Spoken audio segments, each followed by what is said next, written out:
మాజీ మంత్రి దగ్గుపాటి వెంకటేశ్వరరావు ప్రపంచ తత్వం నాయకత్వంపై అధ్యయనం చేసి పుస్తకం రాశారని ఏపీ సీఎం చంద్రబాబు అన్నారు. విశాఖపట్నంలో దగ్గుపాటి రాసిన ప్రపంచ చరిత్ర పుస్తక ఆవిష్కరణ కార్యక్రమంలో సీఎంతో పాటు మాజీ ఉపరాష్ట్రపతి వెంకయ్య నాయుడు, కేంద్ర మంత్రి నిర్మలా సీతారామన్, ఎంపీలు దగ్గుపాటి పురంధేశ్వరి, శ్రీ భరత్ పాల్గొన్నారు. 5 పుస్తకాలు రాశాడు ఆయన. ఈ ఎక్స్పీరియన్స్ చూసినప్పుడు ఫస్ట్ది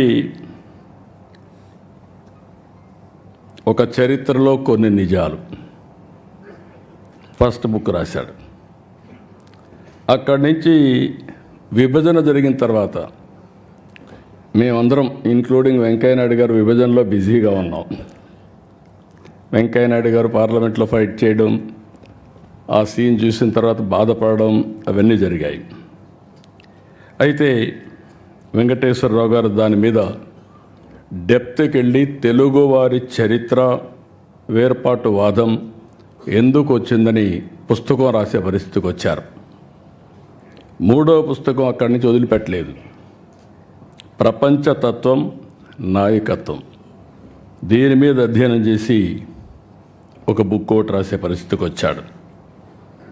ఇప్పుడు 4వది ఇంకొక పక్కన మీరు చూస్తే ప్రపంచ దేశాలు, పాలనా వ్యవస్థలు అధ్యయనం చేసి దానిపైన ఒక పుస్తకం రాశాడు.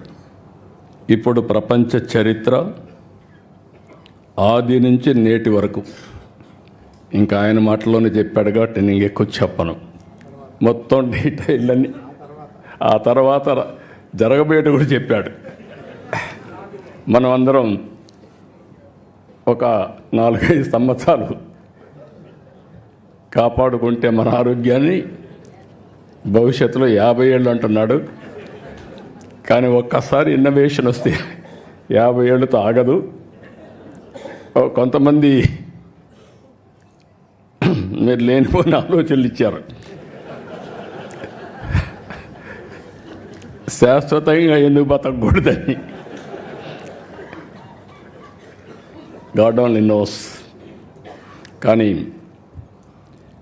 చరిత్ర కూడా మనం ఒకసారి చూస్తే ఇవన్నీ ఒక ఎత్తు అయితే, ఈరోజు అగ్రదేశాలు, అన్ని దేశాలు కూడా సఫర్ అయ్యే పరిస్థితి వస్తున్నాయి. జనాభా లేదు, ఏఐ ఉంది, లేకపోతే టెక్నాలజీ ఉంది, దాన్ని ఆపరేట్ చేసే మనుషులు కూడా లేని పరిస్థితి వస్తుంది.